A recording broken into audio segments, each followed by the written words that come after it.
Avis vascular centre మన దేశంలోనే the best varicose vein hospital. నా ఇమేజ్ ఇది, నేను అలాగే చెప్తుండేవాడిని. నా ఉద్దేశం అదే. నేను అల్లరి నన్ను అంటే చలాకీతనం అమ్మ అల్లరి అనుకుంది. లేదంటే ఎక్కువ హుషారు కానీ చాలా బాగుండేవాడు అబ్బాయి. ఇంట్లో పనులన్నీ మీకు సాయంగా ఉంటారు. అవునండి, వాడే చేసేవాడు. అది ఇంట్లో ఎవరు ముట్టుకునేవాడు కాదు, మా నాగబాబు అస్సలు ముట్టుకునేవాడు కాదు. అన్నిటికీ నాకు ఆయన సహాయమే పాపం. నాన్న ఆయన ఉద్యోగం వెళ్ళిపోయారు.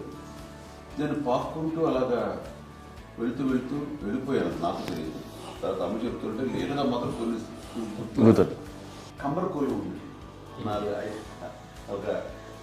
ఒక అది పెట్టి అది వెళ్ళి కూర్చోతా ఏడుస్తున్నాను రోడ్డు మీద. అయ్యేసరికి వాళ్ళు 3 years. చెల్లెళ్ళకి ఇచ్చిన సలహా ఏంటి? అంటే ఇండిపెండెంట్గా ఉన్నాం కదా అమ్మ, ఎవరిని డిపెండ్ అవ్వద్దు. మీ పిల్లలు నువ్వే జాగ్రత్తగా నేర్చుకో, ఎవరినైనా చేయకు, డిపెండెంట్గా పెట్టద్దు. ఆవిడ మాకు బాగా ఎప్పుడు ఎక్కువ చెప్తుండేది. నాకు కొంచెం టఫ్ టైమ్స్లో కూడా నీ పాటు నువ్వే ఉండాలి, ఎవరి దగ్గర ఉండదు, ఎవరింట్లో ఉండదు, మా దగ్గర కూడా ఉండదు, మీ ఇద్దరు కుటుంబం నువ్వే ఉండాలి. అది కష్టం కదండి అట్లా చెప్పడం. చెప్పాను, చాలా తక్కువ చెప్పాను. బట్ నాకు అదే ఇచ్చే ధైర్యం. ఇండిపెండెంట్గా అట్లా ఒకరి దగ్గర ఉంటే నీ గౌరవం తగ్గిపోతుంది, ఎక్కడ ఉండదు. అది చాలా నాకు చాలా ఇన్స్పైరింగ్ ఉండేది మాటలు. ఇప్పుడు కూడా అది చాలా హ్యాపీగా అనిపిస్తుంది అని చెప్పింది. అంతే కదా, ఇప్పుడు మనకు ఏదైనా రోగాలు వస్తే మనమే. బట్ తగ్గించే వాళ్ళు కన్సర్న్ చూపించే డాక్టర్స్ ఒట్టుకోలు ఇద్దరు కింద ఉండొచ్చు, కానీ పోరాడాల్సింది మనమే. నాకు సార్ కొంచెం ఒక డిప్రెస్డ్ ఇదేదో వస్తే ఫేస్ ఒకటి నేనేదో ఇంకా మా అందరి నుంచి నేనేదో సపరేట్ అయిపోయినట్టు ఒక సిచ్యువేషన్ వచ్చినప్పుడు అమ్మ నన్ను పట్టుకుని I'm there for you. Yes, ఎవరు నువ్వు అన్నా ఎస్ అన్న ఫ్రెండ్స్ కానీ ఎవరైనా సరే ఎప్పుడు కూడా అలోన్గా మటుకు అనుకోకు. నేను నాన్న ఆవిడ నన్ను పట్టుకొని ఇచ్చిన అఫెక్షన్ లేదా ఫీలింగ్ అసలు బలం అన్నమాట. ఇంకా ఏంటంటే ఏమన్నా చేయగలను నేను, పర్లేదు ఇంట్లో నాకు ఏదైనా సాధించగలను అని ఒక భరోసా తల్లి దగ్గర నుంచి రావడం అనేది నాకు ఎవరు అవసరం లేదనిపించింది. అంత స్ట్రాంగ్గా ఆవిడ support, very strong, very practical. అంత స్ట్రాంగ్ చేసింది నాన్న చెప్పండి. మా పిల్లల విషయంలో మేము కూడా మేబీ అంత స్ట్రాంగ్ కాదేమో, సెన్సిటివ్గా ఉంటాం, కానీ అమ్మ మటుకు చాలా స్ట్రాంగ్గా ఉండి మమ్మల్ని కఠినంగా ఇలాగే ఉండాల్సింది, ఇలా ఉండండి అప్పుడే మీరు నేర్చుకుంటారు. ఇక్కడ అమ్మ పాజిటివ్నెస్ గురించి ఇంకో మాట చెప్పాలి. అంటే తన బిడ్డలకే కాదు, ఈ రోజున మా రెండో పాప శ్రీజ కూడా తనకి లైఫ్ చిన్న SMS వచ్చింది. ఆ టైంలో కూడా తను ఏముందంటే అప్పుడు నాన్నమ్మ దగ్గరికి వెళ్ళాను, తను ఇచ్చిన భరోసా, తను ఇచ్చిన మాట వెళ్ళలేని ధైర్యం వచ్చింది నాకు కూడా. నాన్నమ్మ దగ్గర ఎప్పుడు కూర్చోస్తాడు అప్పుడే పాజిటివ్ ఫీలింగ్ వస్తుంది, అది నాతో షేర్ చేసుకుంటాను. తనకు నాతో చెప్తుంటే అనిపిస్తుంది కరెక్ట్. అమ్మ ఏం పర్లేదమ్మా, లైఫ్ అంటే ఒకరితోనే అయిపోదు, ఆ ఒక్కరి వల్ల వాళ్ళ ఇన్ఫ్లుయెన్స్ తోటో వాళ్ళు మన మీద నియంత్రించడం కానీ మన బాధల్ని వాళ్ళు చేయడం అవుతాం. జస్ట్ నువ్వు నీ గురించి నీ మనసులో ఏదనిపిస్తే నీ గుడ్ ఫీలింగ్ ఏది వస్తుందో ఆ ఫీలింగ్ ప్రకారం వెళ్ళిపోదు. అంటే ఆ జనరేషన్ పీపుల్ ఎక్స్పెక్ట్ అలా కాదు, ధైర్యం ఉండి అందరికీ ధైర్యం బాగా నూరుకొస్తారు. ఫాదర్ కూడా, మా నాన్నగారు కూడా అస్సలు ఎప్పుడు అనేవాళ్ళు, ఎప్పుడు మీరు పెట్టే చెయ్యి మీరు ఎప్పుడు పైన ఉండాలి తప్ప తీసుకుని ఎలాగా ఉండకండి, చేతులు పెట్టండి అనే అట్లాంటివి చెప్తుండేవాళ్ళు. అందుకని మాకు ఇట్లా ఇండివిజువాలిటీ మాకు బాగా ఎప్పుడు కూడా ఒకళ్ళని అడగడం అని, ఈవెన్ బ్రదర్స్ని అడగాలన్నా కూడా మాకు అది పడిపోయింది మైండ్లో, కొంచెం కష్టంగా ఉంటుంది. సో నాకు అంటే ఆవిడ మా అమ్మ ఏదన్నా కొంచెం డిప్రెస్ అయినా నేను చాలా ఎక్కువ అమ్మకి షేర్ చేసుకుంటే అన్నయ్య కూడా లేడు. అన్నయ్య ఉన్నప్పుడు ఓకే, లేనప్పుడు నేనే ఎక్కువ షేర్ చేసుకున్నాను. బట్ ద బెస్ట్ థింగ్ మా అమ్మ దగ్గర నుంచి హగ్ అండి. ఈరోజు కూడా మా అమ్మని హగ్ చేసుకోకపోతే అంటే అది నాకు మా అందరిలోనూ, అంటే ఆవిడ పెద్ద చదువుకున్న వ్యక్తి కాదు, పెద్దగా బయటికి వెళ్ళి ఎక్స్పోజర్ కాదు, కానీ ఇవాళ అన్నయ్య కానీ విజయ, మాధవి, నేను, కళ్యాణ్ బాబు ఈ రోజుకి టుగెదర్గానే ఉంటాం. మేబీ మాకు కొన్ని విషయాల్లో నాకు మా మాధవ్కి డిఫరెన్స్ ఆఫ్ ఒపీనియన్స్ ఉండొచ్చు, మా చెల్లికి మా అన్నయ్యకి అట్లా ఉండొచ్చు. ఉంటుందండి ఫ్యామిలీ అన్న తర్వాత. కానీ ద ఇన్విజిబుల్ బాండేజ్ మా అమ్మ ఇచ్చింది, ఆ లవ్ అండ్ ఎఫెక్షన్, హగ్, అవన్నీ ఆవిడ నాన్ వెర్బల్ అడ్వైజ్ ఏంటంటే అందరూ అలా కలిసి ఉండాలనేది ఆవిడ నుంచి మేము నేర్చుకున్నాం. అది ఇట్స్ ఇస్ నాట్ వర్డ్లీ, అది నోటి మాటకు కాదు, అది వెర్బల్గా కాదు, నాన్ వెర్బల్గా చెప్పినటువంటి ఇది. సో అందుకని అది మాకు గొప్ప, మేమందరం ఇప్పుడు అలా ఉండడానికి కారణం, అంత కలిసి ఉండడానికి కారణం, మెయిన్ కారణం మా అమ్మండి.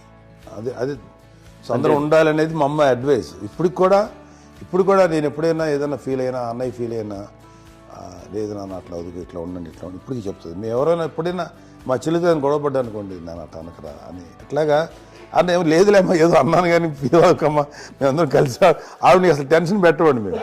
సో అలా అది ఆవిడ నేర్పించింది, అలా కలిసి ఉండటం అనేటువంటి బాండేజ్ని. పెద్దలు రిటైర్ అయిపోయి విశ్రాంతి తీసుకుంటున్నటువంటి పెద్దలందరూ కూడా ఆచరించే విధంగా ఒక విషయాన్ని నేను గమనించాను. ఇప్పుడంటే నా దగ్గర ఉంటుంది కాబట్టి ఉన్నాను.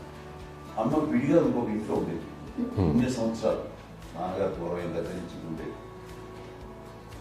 5 సంవత్సరాలు ఒంటరిగా ఉండి నన్ను బిడ్డలందరూ ఎవరు మా నాన్న వెళ్ళిపోయారు, నేను ఒంటరి అయిపోయాను అన్న ఫీలింగ్ అమ్మకు ఎప్పుడు ఉండేది కాదు. తర్వాత బిడ్డలు వాళ్ళ టైం బట్టి వచ్చి చూసుకుంటే సరిపోతుంది. అది వారమా, నెలక, 2 నెలక, అసలు ఒకసారి రాలేని పరిస్థితిలో ఉంటుంది. 5-6 నెలల పాటు ఇదే ఊళ్ళో ఉండి పక్క విధుల్లో ఉండి, ఎవరి పనులు వాళ్ళు బిజీగా ఉండి, ఎవరి షూటింగ్ వాళ్ళు బిజీగా ఉండి, ఎవరి ప్రొఫెషన్లో వాళ్ళు బిజీగా ఉండి, ఎవరి ప్రొఫెషన్లో వాళ్ళు బిజీగా ఉండి, తన సంసారం తను బిజీగా ఉంటాను. ఒకసారి అమ్మ ఏమి ఫీల్ అయ్యేది, ఏంటమ్మా రావట్లేదు, అసలు పట్టించుకోవట్లేదు ఏంటి అంటే, అంతేలేమ్మా అని ఇలాంటి నిరసన మాటలు కానీ, ఈసరింపు మాటలు కానీ, లేకపోతే న్యూనతాభావం కానీ, ఇలాంటివి ఎప్పుడు అమ్మకి లేవండి. వచ్చే అబ్బాయి ఏం చేసి పెట్టడా చెప్పండి అంటూ చాలా పాజిటివ్ ఉంది. ఇప్పటికీ కూడా తను సపరేట్ ఇచ్చిన పాయింట్ ఎంతో ఉంటుంది వేరే. ఎందుకంటే అమ్మకి మోస్ట్ స్ట్రెస్ బస్టర్ వచ్చేసినా, లేకపోతే ఏదో రిలీఫ్ ఏంటంటే తన కిచెన్ కూర్చొని వండి అందరికి పెట్టాం. ఇప్పటికీ కళ్యాణ్ బాబు అక్కడక్కడ తిరిగేసి, ఎక్కడెక్కడో చేసి, నిరసనలు చేసి, అన్ని రకాలు చేసి వస్తే అమ్మకి చాలా జాలి. ఆడేదో ఇంకా మేము గుడ్లా కష్టపడుతున్నాం, ఆడి ఎంతలో వెళ్ళేదో మీ టీవీలో వాటిలో అవి ఎక్కువగా చూపించేసరికి వాడే కష్టపడతారు, మేము కష్టపడలేదు ఫీల్ అమ్మకి. అందులో వాడు రాగానే ఎలా వచ్చావా అని అమ్మ ఎక్కడ కలియకపోతే ముందు అమ్మను కానీ ఎక్కడ కలియకపోతుంది, తను ఎక్కడ ఉంటాడు, ఏ ఉంటాడు తెలుసు. అది చేస్తారు ఎక్కడ తను వాడికి ఇష్టమైన బిర్యానీ అవి చేసి చక్కగా పంపించి అన్నీ చేస్తుంది. అట్లాగా బిడ్డలకి పెట్టడమే తప్ప బిడ్డల నుంచి ఈ వయసులో ఎక్స్పెక్ట్ చేయడం లేకపోగా కొంచెం పట్టించుకోవట్లేదు అనే ఒక న్యూనత భావంలోకి వెళ్ళిపోయి సైకలాజికల్ డిప్రెస్ అయ్యే మదర్ మాత్రం కాదు. ఆ రకంగా మాకందరికీ భరోసా. మేము కూడా పెద్ద అయినా బిడ్డలు వాళ్ళ ప్రవృత్తి, ఉద్యోగరీత్యా వాళ్ళ వృత్తిరీత్యా వాళ్ళు దూరం అయిపోయి మనల్ని చాలా కమ్యూనికేషన్ గ్యాప్ వచ్చినా సరే బిడ్డలు నాకు దూరం అయిపోయి పట్టించుకోవట్లేదు. ఇలాగే చూసేవాళ్ళు వెళ్ళి ఎంత ఇదిగా ఉండేవాళ్ళు గురించి ఇప్పుడు ఏమైపోయాను అని ఇంత కించెం బాధపడలేదు వాళ్ళకి అంటూ నెగిటివ్ సైడ్ ఆలోచించే విధానం లేదే. అది మా అందరికి ఎంత కంఫర్టబుల్ అంటే అంత అయితే కదా. చూసుకోకపోతే మాధవ్ చూసుకుని, మాధవ్ లేకపోతే నాగబాబు వెళ్తుంటాడు కడియడం వల్ల మా విజయం చూసుకుంటున్నది. సరే నాకు కళ్యాణ్ బాబు తను చూసుకుంటుంటాడు. ఇట్లా ఎవరో కూడా వెళ్తుంటాం. అమ్మ మాత్రం అది వెరీ గుడ్ హెల్దీ. నేను చాలా మంది తల్లిదండ్రులు చూశాను, అవును, వాళ్ళు చాలా ఇబ్బంది పడుతూ ఉంటారు. పట్టించుకోవట్లేదు, అర్థం చేసుకోగలము కానీ వాళ్ళు వస్తే బాగుంటుంది కదా అనేది ఉంటుంది. ఫీల్ అవుతారు. అవును, అలాంటి ఫీలింగ్ ఏం లేదు. పైగా బిడ్డలు వస్తే వాళ్ళకి ఏం చేసి పెట్టాలా అనే ఆలోచన, అది వెరీ హెల్దీ. చాలా మంది ఆచరించాల్సిన ఒక విషయం. చిన్నప్పుడు అన్ని ఆనందాలేనా, మర్చిపోలేని దుఃఖాలు కూడా ఏవైనా ఉన్నాయా? అమ్మ చెప్పాలంటే ఓపికకి, గృహిణిగా తన బాధ్యతలు నిర్వర్తించడానికి అండ్ అన్ని రకాలుగా టేకింగ్ కేర్, దీనికి ఒక మంచి ఉదాహరణ నేను చెప్పగలను. అది తలుచుకోవడం నాకు చాలా ఉద్యోగంగా ఉంటుంది, నాకు చాలా కంటితలు వచ్చేస్తుంది. అమ్మకి మేము 5 బిడ్డలు అండ్ పురిట్లోనూ 1 year పెరుగో, 2.5 years పెరుగో. నేను ఎక్కడికి ఒకసారి హాస్పిటల్ ఈ మధ్యకాలంలో సరే అమ్మకి మోకాల ఆపరేషన్ జరిగింది. అమ్మని కొంత బాధపడుతున్నావు, అసలు ఈ రోజున వచ్చిన మెడికల్ అడ్వాన్స్మెంట్ నీకు అసలు ఏ బాధ తెలియకుండా మోకాల ఆపరేషన్ రీప్లేస్ చేస్తారు అని వీళ్ళందరూ చెప్పాలి, భయపడతాను. ఎందుకంటే ఫస్ట్ ఎలా నాకు సపరేట్ అవుతాను ఎలా చెప్పాలి ఒక్క వీళ్ళంతా కలిపి నీ మాట వింటారు, మాట మీద నువ్వు చెప్తే వింటుంది. కాదు, అమ్మకి ఎప్పుడు ఏంటంటే ఒక ఇదే పని చేయడని, అంతే. నిజంగా ఏ పని చేసేవాడు కాదు. అవునా? అంత కష్టపడ్డా గుడ్లా కష్టపడ్డా లేదు లేదు వాడంటే మాత్రం మహాప్రేమ. నేను చూస్తున్నాను దగ్గర ముద్దు పెట్టినావు ఆర్టిస్ట్ కాబట్టి వ్యక్తీకరించిన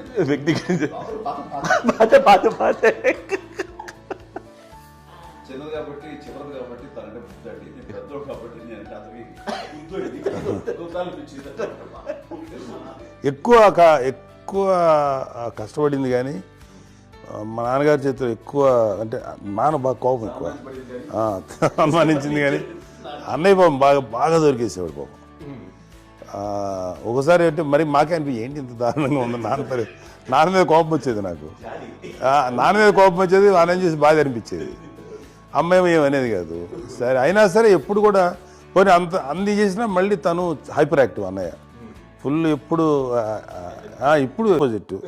యూజువల్గా ఆఖరి పిల్లలు హైపర్ యాక్టివ్ ఉంటారు, అన్నయ్య పుట్టడమే భయంకరమైన హైపర్ యాక్టివ్. ఒకప్పుడు అమ్మాయిల్ని ఎక్కువగా బయటికి పంపించేవాళ్ళు కాదు, అబ్బాయిల మీద కూడా అనేక ఆంక్షలు ఉంటూ ఉండేవి. మీ పిల్లల్ని అలా ఆంక్షల మధ్య పెంచారా, లేకపోతే పూర్తి స్వేచ్ఛనిచ్చారా? అంటే మాకు మా నాన్నగారు కానీ మా అమ్మగారు కానీ అండి మాకన్నా చాలా బ్రాడ్ మైండ్ ఉన్న వ్యక్తులండి. ఎందుకంటే పిల్లలు ఎక్కడన్నా బయటకు వెళ్తే ఇప్పుడు మేమైతే భయపడిపోతాం. మా విజయ్ కానీ మా చిన్న చెల్లి అన్నయ్య నేను అందరం కూడా ఇవాళ ఉన్న పరిస్థితిలో వాళ్ళు ఎప్పుడు భయపడేవాళ్ళు కాదండి. ఎక్కడికి వెళ్తాను నీళ్ళని ఇచ్చేవాళ్ళు, లేట్ అయినా అసలు ఏమనేవాళ్ళు కాదు. లేకపోతే ఏదైనా మోటార్ బైక్లు వేసుకున్నాను, లేకపోతే కారులో ఎట్లా పడితే ఎట్లా వెళ్ళినా సరే ఏమనేవాళ్ళు కాదు. వాళ్ళు తెలియకుండానే మాకు ఒక ఫ్రీడమ్ ఇచ్చారండి. సో దట్ అదే ఆ ఫ్రీడంలో భాగమే అన్నయ్య కానీ ఇండస్ట్రీకి వెళ్ళాలంటే కూడా ఒక వ్యక్తి ఒక కొడుకు ఒక గొప్ప కెరీర్ని పర్సూ చేసుకుంటూ వెళ్తున్నప్పుడు నాన్నగాని అమ్మగాని ఓపెన్ మైండ్ తోటి అసలు నువ్వు వెళ్ళినా ఎంతకాలం వెళ్తావచ్చు, నువ్వు ప్రయత్నించని చెప్పి అలా వదిలేశారండి. అన్నయ్య కూడా ఏంటంటే మోస్ట్ రెస్పాన్సిబుల్గా వెళ్ళి చాలా మేజర్ అమౌంట్ అన్నయ్యకి కూడా పెద్ద అమ్మకు వందలు ఇచ్చేది కాదు. కరెక్ట్గా ఆ ఇన్స్టిట్యూట్లో చదువుకునేటప్పుడు ఎంత ఇవ్వాలో కరెక్ట్గా ఇచ్చేది. తనకి ఎక్స్ట్రా ఖర్చు పెట్టుకుంటే అంటే అట్లా ఉండేది పరిస్థితి. అంతే కదా, అంత జాగ్రత్తగా అన్నయ్య కూడా అంత రెస్పాన్సిబిలిటీగా రెసిప్రోకేట్ అయ్యి చేసి, అందువల్ల మా అమ్మ నమ్మకం మా అమ్మగారి మా నాన్నగారి నమ్మకాన్ని అంటే ఎప్పుడు అది వాడు ఇంత నమ్మకానికి 10 times ఇచ్చాడు. ఏ వయసెస్ వైపు కానీ ఏ అలవాట్ల వైపు కానీ ఎందులో ఇండల్జ్ అవ్వకుండా నాకు నేనుగా నియంత్రించుకుంటూ సరైన మార్గంలో వెళ్ళేలాగా నాకు వెళ్ళడానికి లోపల ఆ స్ట్రాంగ్ థాట్. అడగానే వాళ్ళు రెసిస్ట్ చేస్తే ఇచ్చారని ఆపేశారు అని ఏదో చిన్న రిలక్టెంట్ ఫీలింగ్ ఉంటుంది. వాళ్ళ మీద చిన్న కోపం నిరసన ఉండేది. వాళ్ళు అలా లేకపోవడానికి వాళ్ళు వెంటనే అడిగిన వెంటనే జాగ్రత్త అనే నిర్ణయం నీది, కానీ జాగ్రత్త అని హెచ్చరిక చేయడంతో నాకు మరింత బాధ్యత తిరిగి గుర్తు తిరిగి నేను నడుచుకుంటూ వెళ్ళాను. కాబట్టి అది నాకు ప్లస్ అయింది వాళ్ళ దగ్గర. అంటే మదర్ అంటే తల్లి అనే కాదు, మదర్ ఫిగర్ ఎవరిచ్చినా సరే అది నానైనా తల్లితో సమానం అనుకుంటాను. నాగో చెప్పినట్లుగా అట్లాగా అలిసిపోయి వచ్చిన నాకు కాళ్ళు నొక్కుతుంటే నాకు భయం వేసేసేది. ఆ తర్వాత పడుకో అని గదవాయించేవాడు. అది కూడా కోపం అంటే ఉందన్నా అంటే మళ్ళీ అదే నాకు తిడతారు, ఎందుకు కాదు పడుకుని ఎక్కడ నిద్ర వస్తాయండి నాన్న అంటే. సో ఆ రకంగా నాన్న తన ప్రేమను చూపిస్తుంటాను. ఆ తర్వాత గోండా టైప్లో కూడాను నేను ట్రైన్ కింద వెళ్తుంటే నాన్న అక్కడే ఉన్నారు, రాజమండ్రి దగ్గర ప్రాంతంలో. ఆయన చాలా కోపం చేస్తుంది, ఇలాంటి చేస్తుంటావు నువ్వు, ఏదైనా అయితే ఏంటి అదే చెప్పి. ఏం పర్లేదన్నా ఏమవుతుందో అన్ని రకాల సేఫ్టీ అన్ని రకాల జాగ్రత్త తీసుకున్నాం. ఈ రోజు ఉన్నంత సేఫ్టీ అప్పుడు లేదు. అయినా సరే రేపు పొద్దున నీ కొడుకుడు ఇలాంటి పరిస్థితుల్లో నీకు తెలిసి వస్తారు అప్పుడు అనేవాడు. ఎన్నిసార్లు అనేవాడు. నాకు నిజంగానే మగధీర టైంలో గుర్ర పెట్టుకుని ఆ రోడ్డు మీద పడిపోయారు అని తిన్నప్పుడు ఆ ఫస్ట్ టైం ఆ ఫీలింగ్ కలిగింది. అలాగే పీటర్ హెయిన్స్ అనేవాడు ఫస్ట్ మగధీరలో జంప్ చేస్తారు, మోటార్ బైక్ జంప్ చేసినప్పుడు ట్రైల్లో పీటర్ హెయిన్స్ అంత హైట్ నుంచి 20 feet 25 feet హైట్ నుంచి పడిపోయి మొత్తాన్ని బోన్స్ ఇరగొట్టుకుని వాడు 7 నెలల వాడు ఇప్పుడు హాస్పిటలైజ్డ్. అది వీడైతే ఏమో తలుచుకుని భయం వేసేసేది. అప్పుడు నాన్న గుర్తుకు వచ్చేవాడు, ఓహో వాళ్ళ టెన్షన్ ఇంతే లేవు, మనకి మన కొడుకు వస్తే తెలియదు ఈ మాట నాన్న ఎప్పుడు అన్నారని అనిపిస్తుంది. Sweet memories. అత్త కోడళ్ళ మధ్య అనుబంధం ఎలా ఉంటుంది? సురేఖ్ గారితో మీకున్న అనుబంధం గురించి చెప్తారా? మాకండి కోడలు కాదండి, నా కూతురండి. అంత బాగుంటుంది. మీది ఒక అందమైన ఉమ్మడి కుటుంబం, అందరూ కలిసి ఉంటారు. ఇంత ఆనందంగా ఉండడానికి కారణం ఏంటి? దీనికి పునాది ఎవరే వేశారు? మా నాన్నగారి క్వాలిటీ నేను ఎగ్జాంపుల్ చెప్పగలను. అమ్మ వాళ్ళ ఇంట్లో పెద్దది, వాళ్ళ నాన్నగారు అంటే మా తాతయ్య గారు ప్రొహిబిషన్ డిపార్ట్మెంట్లో సిఐ గారు ఎస్ఐ గారు నుంచి 50 ముగ్గురు ఆడగారు. వాళ్ళు ఏంటంటే రాకరావడి నాగబాబు కంటే కూడా చిన్నవాడు. అది ఆ వయసు అంత చిన్నవాడు. అమ్మ మా పిన్నమ్మని నాకంటే చిన్నవాడు. అలాంటి పిన్నమ్మల్ని ఆయన వీళ్ళ నాగ చనిపోయిన తర్వాత తన ఫ్యామిలీ అన్నట్టుగా నాన్న పెంచారు. నాన్న కూడా అరాకురా శాలరీ మీద బతికేదే తప్ప కూడా కాదు. సో తనకు మిగిలిన దాంట్లో మళ్ళీ ఆ ఫ్యామిలీని చూసుకోవడం, మా అమ్మమ్మని చూసుకోవడం, వాళ్ళ మంచి చెడు చూసుకోవడం. వాళ్ళకు ఇల్లు మాత్రం ఉంది మొబైల్తూరులో. ఆ ఇంట్లో వాళ్ళు అద్దెకు వస్తే ఆ కొంచెం డబ్బు నానిచ్చే డబ్బు, అక్కడ పొలం కొనిచ్చారు. ఆ పొలం ఇచ్చే డబ్బుతోటి అంతా బాగా చూసుకోవాలి తన ఫ్యామిలీ లాగా. కాబట్టి నాన్న ఫస్ట్ సూత్రధారి. అమ్మ కూడా ఫ్యామిలీ బాండింగ్, టుగెదర్నెస్ అనేది స్ట్రాంగ్గా ఉండటానికి నాన్న ఏర్పాటు చేసినటువంటి బీజం. అది అమ్మ కంటిన్యూ చేస్తుంది. మేము ఇవన్నీ చూసి మేము నేర్చుకుని మేము టుగెదర్ అంటున్నాను. అందునే we are very rich in terms of emotional bonding. ఇప్పటికే ఎవరికి ఏ కష్టం వచ్చినా, ఎవరికి ఏది ఇబ్బంది వచ్చినా సరే మొత్తం అందరం గుమిగూడిపోతాం. ఏ లెవెల్గా వెళ్ళిపోయి మోర్ సపోర్ట్ చేస్తాం. అంటే వీ డోంట్ ఎక్స్పెక్ట్ అంత చేయకూడదు. ఒకరినొకరు భరోసాని. అది మా ఫ్యామిలీ మేము వెరీ స్ట్రాంగ్ అని చెప్పాలి. పెద్దవాడు కాబట్టి అవకాశం నాకు వచ్చింది కాబట్టి అమ్మా, ఇది ఎప్పుడు ఎవరు కొన్ని విషయాలు నాగబాబు సపోర్ట్గా ఉంటాడు. నాగబాబు ఉండి వాడు ఉంటే భరోసా. అలాగే ఆడపిల్లలు. మీ అందరిలోనూ అమ్మని ఎవరు ఎక్కువ జాగ్రత్తగా చూసుకుంటారు? ఎందుకంటే ఎగ్జాక్ట్లీ మేము కూడా గమనించలేని సున్నితమైనటువంటి విషయం, హెల్త్ విషయం కానీ, అమ్మ మూడు కానీ, అన్నయ్య ఎంత క్యారియర్ ఎంత బిజీ ఉన్నా ఒక అమ్మాయి ఉంటుంది.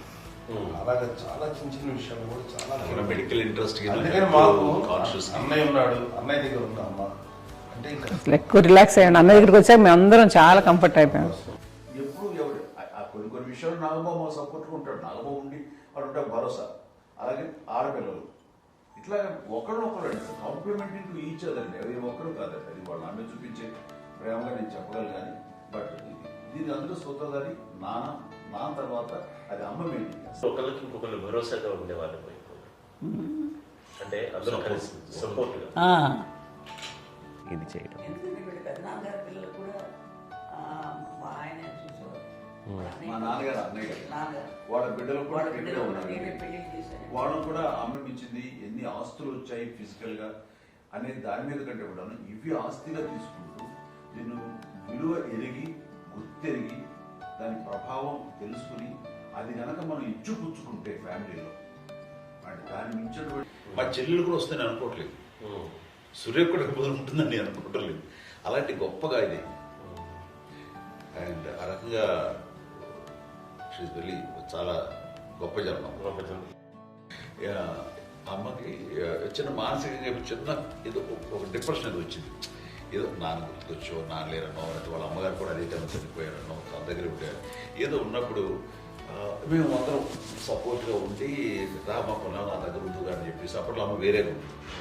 ఉన్నప్పుడు ఒకటే మాట, అమ్మ నీలాంటి గర్భం అంటే అంజనమదే గర్భం అని బయట ఎన్నోసార్లు నా ఫ్రెండ్స్ కానివ్వండి, బయట కానివ్వండి, కొన్ని సందర్భాల్లో మీటింగ్లో కానివ్వండి, స్పీచెస్లో కానీ అన్నవాళ్ళు ఎంతోమంది అన్నారు. వాళ్ళ మాట అంటే రీజన్ తెలుసా నీకు?